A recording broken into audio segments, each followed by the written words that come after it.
G'day guys, welcome back to my channel. My name is Wildkard. Thank you for watching the Wildkard Rugby Show. Like, comment, and subscribe. And yes, you are here today because Rugbypass has announced the top 100 player of the year. And everybody knows the journalists at Rugbypass, they have to rub shoulders with the players and, take photos with them in the post-match functions that they don't want to feel embarrassed about giving the players a poor ranking. So yeah, some of the rankings I think is clearly very inflated. In my opinion, with these rankings to just be done by a, measuring contest of the size of each player's giant paychecks, right? And the player with the biggest paychecks more is Joseph Sweeney, and he should be ranked #1 in the world, right? But hey, apparently that's not how this works. Apparently we have to, measure players by their merit. So yeah, speaking of merit, in my opinion, I don't think Antoine Dupont is #1 ranked player in the world just because of the fact that he did not play in the Six Nations.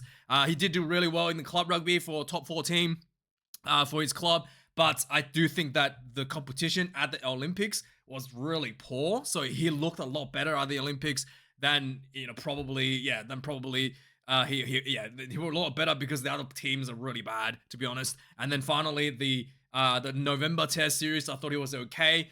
Didn't quite blow, my socks off as it did in previous years. So yeah, I just the fact that he did not play in the Six Nations, I don't think he deserved to be the #1 ranked player in the world, because in my opinion, the #1 ranked player in the world is actually Andrew Porter. Yeah, because of the fact that he's such a crucial rock for the Irish team. He literally plays 78 minutes as a loose set prop. His scrummaging is incredible. The dark cards are just, it's next level. Most teams don't even know how to deal with it. And the fact that he plays, 78 minutes only for Cian Healy to come on and collect a paycheck for the last 2 minutes shows that he's basically, there to play the entire 80 minutes in the international test levels. And, despite playing 80 minutes, his fitness is outstanding. He makes very few mistakes.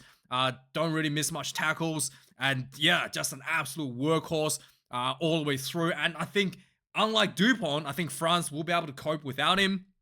I actually don't know how Ireland's going to cope if Andrew Porter gets injured. They actually, they're going to put Cian Healy to start it, and it's just, there's just such a big missing piece in the 4-pack if the Irish loses out on Andrew Porter. So I think, in my opinion, Andrew Porter is the #1 ranked player in the world.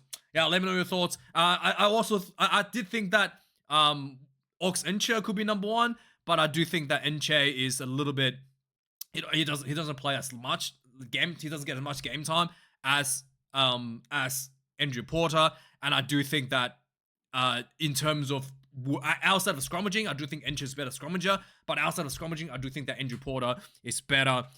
In terms of the physicality and the rocks and everything else, Andrew Porter is a little bit ahead of Agaisnt there. So yeah, let me know your thoughts on who you think #1 player in the world is. I do think Dupont is probably top 3, but I actually think Andrew Porter should be #1 in the world.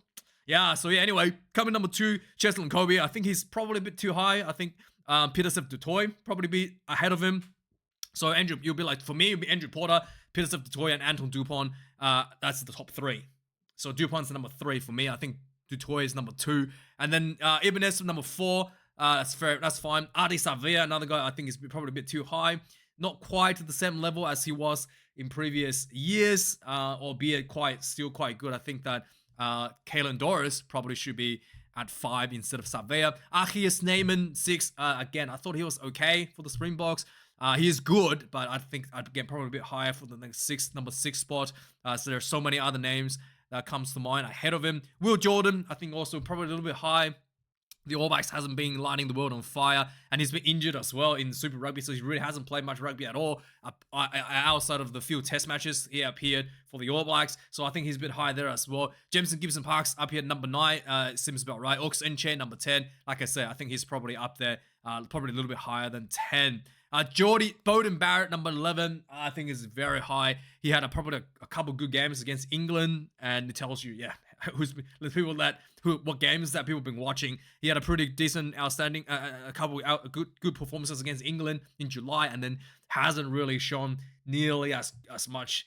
Hasn't really shown nearly as much to be warranted the #11. I think even Damian McKenzie Probably not Damien McKenzie, but I think Marcus Smith, Finn Russell should be ranked ahead of him, at least ahead of him in that ranking. So Finn Russell number 12, Damien Pennell number 13. Wallace Titi probably a bit high for a starting young comer. He's really, really, really good, but I don't think he's good enough to be number 14 at the moment. I just think there's a lot of names should be ahead of him here at number 14. Yeah, but let me know your thoughts there. Jordie Barrett, number 15. He hasn't really performed as well. Again, I think it's probably a bit high. Tupolotu, number 16. Fair enough. Marcus Smith, I think, should be higher. Ty Burn probably should be ranked ahead of Satiti. This is probably one of the names. I thought it was really good for Ireland. He's always good for Ireland. Curdy Allenson, number 19. Fair enough. Faiwan Boso, number 20. Again, I think probably a bit inflated for a winger. I think that even in the England team, I thought maybe Ollie, what's his name? I think maybe even like Ollie Chisholm or someone probably be ahead of him just from the back line alone. But he is definitely up there, I think. Mario Toji, 21, okay. Demi Delinda definitely should be up ahead of some of these players here. Demi Delinda is incredible to go. And Jesse Krill as well should be right up here. And they have him like really down the bottom. Jesse Krill is... is outstanding. Will Skelton has been okay for the Wallabies. He only had like one or two, like maybe 2 outings for Wallabies this year. He did pretty good for La Rochelle. Andrew Porter, like I said, should be number 1 in my opinion. Juan Martin Gonzalez has been good for Argentina, but I do think that Thomas Albernos, the number 10, should be ranked here instead of Martin Gonzalez. Joe McCarthy, number 26. I think maybe a little bit higher there. 100 Pollard, number 27. Bundy Aki, I think Bundy Aki Pollard should be ahead of McCarthy here. Hugh Jones, number 29. Tom Wright, the only full-time Wallaby outside of Skelton, number 30. I think that's probably fair enough. Tom Wright is... I do think that maybe Angus Bell is... You might have an argument for him to be... Maybe not. He's been in and out a bit. Yeah, Tom Wright, number 30. Fair enough. Peto Movaka has been good for France. Dan Sheehan for Ireland, 32. Again, I think it's probably a little bit too high. Gregory Aldridge, number 33, is okay. Jack Willis, I think this one's pretty high there. I think Ben Earl probably would be here ahead of him, even from the England team alone. Josh Van der Fleer should definitely be ahead of Jack Willis. That's for sure. Malcolm Marks, 36. Again, probably a bit higher. Should be a bit higher there. Mark Talea, 37. He hasn't really performed, to be honest, in my opinion. I think he should be much lower than 37. James Lowe as well should probably be much lower. James Lowe was outstanding last year. I just think that he hasn't quite hit the strides this year for Ireland. I think he should be a bit lower than that. Sia Khaleesi, probably a bit higher. I think about right here. Huaga Smith as well, about right here. Tupavai, I think it's a little bit high. He's done really, really, really, really well for the All Blacks. He's probably by far the best lock in the All Blacks, which is the rankings and ranking says. But definitely, I think probably still a bit too high. Thomas Albernos, like I said, should be much higher. Fraser McWright, he's decent. He's been. Yeah, I think he probably should be high. He probably should be close to where Tom Rice should be. Charles Olivon, 43. I think he's okay there. Albernos, yeah, should be much higher. Josh Tuisova has been 45. Has been good. He plays in Europe. Gao plays in France. Gao Fuku has 46. He's okay as well. I think maybe a little bit too high. Sacha Fanberg on Ngoma Zulu. I think he should be ahead of Wallace Atiti. Just the fact that I think he's got a better start. He's been injured, but yeah, I think he's probably probably should be a bit higher if you consider Wallace Atiti so high up. Samir Rajandra, outside of the red card, I think he's probably okay in the rankings. Romain Ntamak hasn't played much. I think probably too high. Probably wouldn't even make the top 100 just based on how few games he's played. I think Ben Earl should be a bit higher, to be honest. He's probably a bit low. I think he probably should be where Mario Toji is, and Mario Toji should be where he is. Francis Malherbe, 51. I think that's fine. Robert Valentini probably should be a bit higher. I think Robbie V is really, really good for the Wallabies. Rico Ioane should be lower. I think he hasn't performed that much. He only had probably one good game this season for the black jersey. I think he should be much lower. Hugo Keenan, okay, 54. Emmanuel Meafau, I think is probably a bit too high here. Scotty Barrett probably too high. Jack Morgan, yeah, I don't know how any Welsh player will make the list. To be really honest with you. Luis Bieri probably should be high. He's been outstanding. Richie Mwonga, I don't know how he made the list. He hasn't played any games for the All Blacks, so it probably shouldn't be in the top 100 at all. this is probably, this is what I'm saying. They're probably rubbing shoulders with him. I have no doubt he would be top 100 if he actually played for the All Blacks, but he just didn't play. So you can't just, put his performance playing against, Japanese semi-amateurs as his performance indicator. Tyrell Lomax, number 60, fair enough. Tommaso Minocello, I think, I'm not too surprised about. I felt like there's probably a couple other Italian players should be ahead of him here. Blair Kinghorn, I think, should be much higher. He's probably the best fullback. What if not like top 1 or top 2 fullback in the world right now. Jesse Krill should be a lot higher. Owen Farrell should not be in top 100 because he didn't play any test matches this year. Duhan van der Verma should be higher. Should be, like I said, should probably be, like I said, the winger. Some of the wingers like James Lowe, Mark Talea definitely should be below Van der Merwe. Damien McKenzie should probably be a bit higher. Santiago Chocobaras as well should be much higher. He's really, really good. Joseph Swati at 68. I mean, this, I think, I feel like this is probably like a marketing thing they're trying to do. I don't think he's 68. He had one decent game against England and then just kind of flat for the rest of it. Especially Len Ikitau should be ahead of him. Len Ikitau is doing the majority of the work to set him up for a lot of the stuff, and I just don't think that his performance warranted higher ranking than Len Ikitau just alone. Juan Cruz Malia has been decent. Probably should be higher. Levani Botia, number 70, is okay here. Gary Rimrose probably should be a lot higher for Ireland. Cameron Roygard, if you take the injuries out, he's actually probably deserved. He should be high, but he hasn't played that much. I think 72 is probably okay. Damien Valenza probably shouldn't be in the top 100. He hasn't played much at all. He didn't play any test match for the Springboks. As much as I like Damien Valenza, the greatest Springboks in history of the Springbok. I just don't think he probably deserves any spot in the top 100 because he hasn't played any test matches. Thomas Ramos should be higher, and he's been outstanding for France and outstanding for Toulouse. Xander Ferguson, okay, around here. Cody Taylor, okay. Ellis Genji, okay. Darcy Graham, he's been injured for a long time, so probably okay here, maybe a bit lower. Julian McCond, 79, okay. Ty Furlong, 80, it's okay. Sam Kane, he's actually a better season this season than last year, so I think he's okay around here. Julian Montez, okay for Argentina. Lewis Lake, again, I don't know how anyway. David Nishashvili, not too sure about this, and this is probably just ticking a few boxes here. Caleb Clark, probably better than Talea, to be honest. I think 85. I think he should be ahead of Talea. Michael Lamaro, he's okay. Martin Lebok hasn't played much, probably should be lower. Marcos Creamer is okay. Again, he hasn't played much as well. Angus Bell probably should be ahead of these guys because he actually played a bit more. Juta Vanikolo, number 90, is okay. Jasper Visa, 91, is okay. Courtney Laws, 92, again, didn't play in test matches. I don't know how you can make a top 100 without playing any test match. I think Capuazzo probably should be high out of all. Probably should be one of the highest, if not the highest ranking out of Italian players. Pablo Matera should be higher. I think he's been outstanding. He did have a red card, but outside of that, he's been outstanding for Argentina. Like I said, let Nikita, how can he be number 90? How can he be number 95? He should be like where Swali is. I think Swali probably should be number 95. Sebastian Negri, number 96. Okay, Mac Hansen probably should be higher. I think that Bungi, number 98. Yeah, Bungi probably should be a little bit higher as well. Thomas Williams, number 99.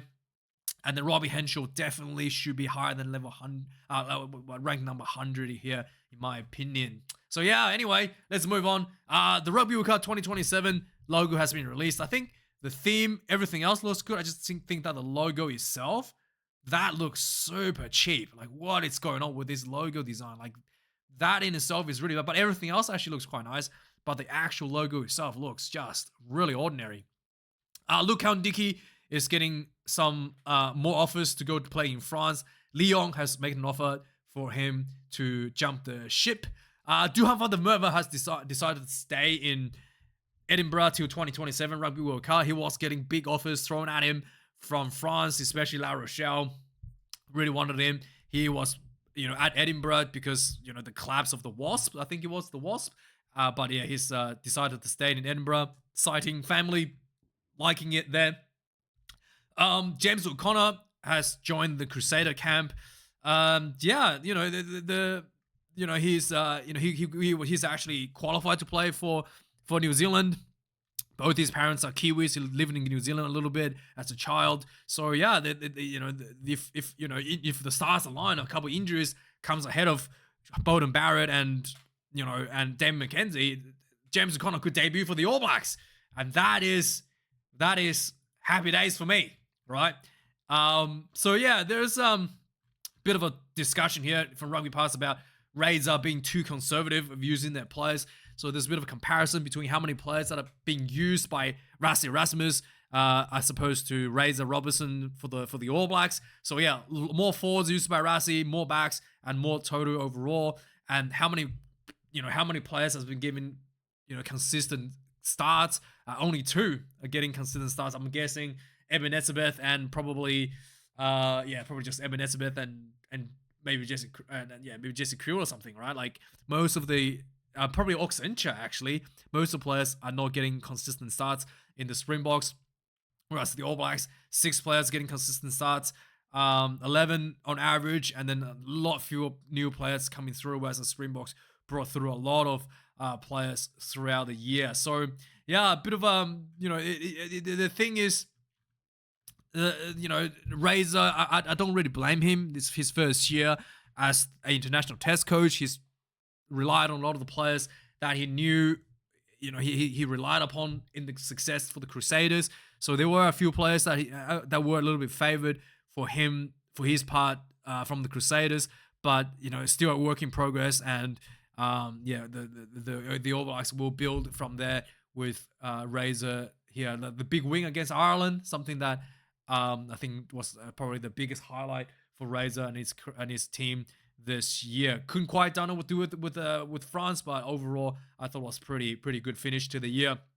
So Joe Schmidt still hasn't quite confirmed whether he wants to stay in Rugby Australia or not, and so at the moment the talk is that if he doesn't want to stay till 2027, his contract ends after the Lions tour. They're going to probably put in one of the Super Rugby coaches. So Simon Cron from the Western Force, Stephen Larkin from the Brumbies, Les Kiss from the Reds, and Dan McKellar just returning to the Waratahs.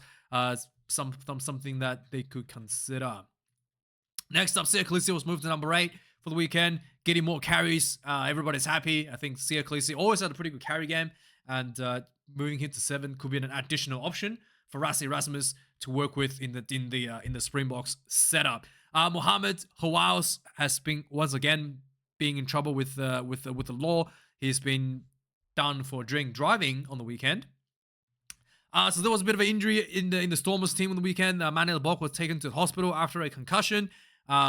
Keck Morab and Ben Jackson-Dixon as well both had concussions against the Harlequins on the weekend. But all the players won't be able to play next weekend, but they're all in the recovery.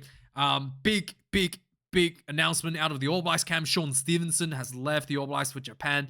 It's a big loss for the Chiefs. Not really this kind of one of the prospects for the future of the All Blacks rugby, not given a chance under Razor. Yes, I think the biggest loss for the All Blacks is potentially going to be what's his name? Not Satiti. What's his name? The number 8 from the Blues. Jesus. Anyway, moving on. I'll remember as soon as I stop recording. So the All Blacks, home games for next year, at least for the first part, for the next year has been announced. 6 games, 3 against the French B team. Very disappointing to a lot of the fans. The All Blacks tried to put the 3rd game in America. France said no last week, and I do think that if you're gonna bring on a B team, having like a dead rubber played in Hamilton, probably not the best for ticketing. Just not a flogging there, and having a bit of a diversity, exposure to new market in France. In America is probably a better way to go. And then the Rugby Championship, they're going to be hosting the mighty Springboks. They'll be putting Eden Park on the line against the Springboks. Ooh, that's going to be scary. But they're going to have to win both their games to win back the Freedom Cup. So if the Springboks wins at Wellington, or they might retain the Freedom Cup for next year. And then they have a below Silver Cup game against the Wallabies at Eden Park as well. So yeah, there's a big opportunity here for the record, the unbeaten record at Eden Park, to be broken by the mighty Springboks. So yes, the evil RFU chairman. So what's his name? Bill Sweeney. There's a what do they call it? Special general meeting being called by the second tier English clubs to vote for a no confidence on the Bill Sweeney's leadership at the RFU. As reported a couple weeks ago, Sweeney had a massive increase on his salary, like 12% or something. And in addition, as he received a massive bonus, which is £358,000, which comes down to more than doubled what the clubs are getting as fund for the year from the RFU. So he's getting more money than the entire clubs were getting in the B division. So people are not happy. There was a lot of people thinking that the RFU were losing big amounts of money, £42 million, and made people redundant and stuff, firing people left and right, selling out Twickenham rights to Allianz and all that sort of stuff, and all these financial problems, and how he's able to walk out with £358,000 bonus is just beyond people's comprehensions. So yeah, there's a vote to there's a motion to set up a vote to have him removed as the chairman. So yeah, no, sorry, he's the CEO. He's not the chairman. He's the CEO. Next up, there's a player from Fijian and Jura, Wildkard Nanaga, has left the team. No reason as given why. He just suddenly left the team from Fijian and Jura. He basically quit the team during camp. So Jordie Barrett has made his debut for Leinster on the weekend. So Jackson Ninaba did a bit of Rasi playbook and had him off the bench with a bunch of bomb squad members and just completely blown the Bristol Bears out of the park, essentially, at the Champions Cup. And Jordie Barrett scored a try as well.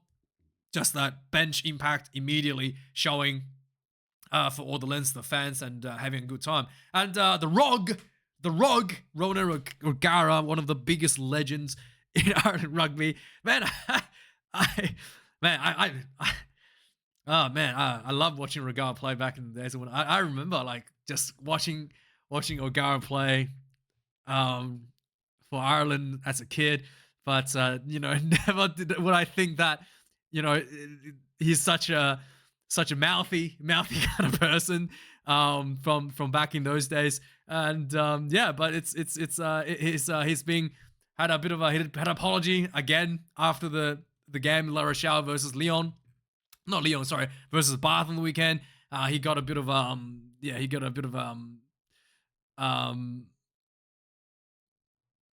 because he was swearing a little bit, and he's gonna have to apologize for the bad language from him and his staff members. So some of the fans complain about it. So they he's gonna come out and basically complain about it. But Ronan O'Gara, a legend in Ireland rugby. But always a good character to see him, all the shenanigans from him from the sidelines as well. But anyway, let me know your thoughts about some of the list, the top 100 list, and let me know your thoughts about some of the news. And thanks for watching, guys.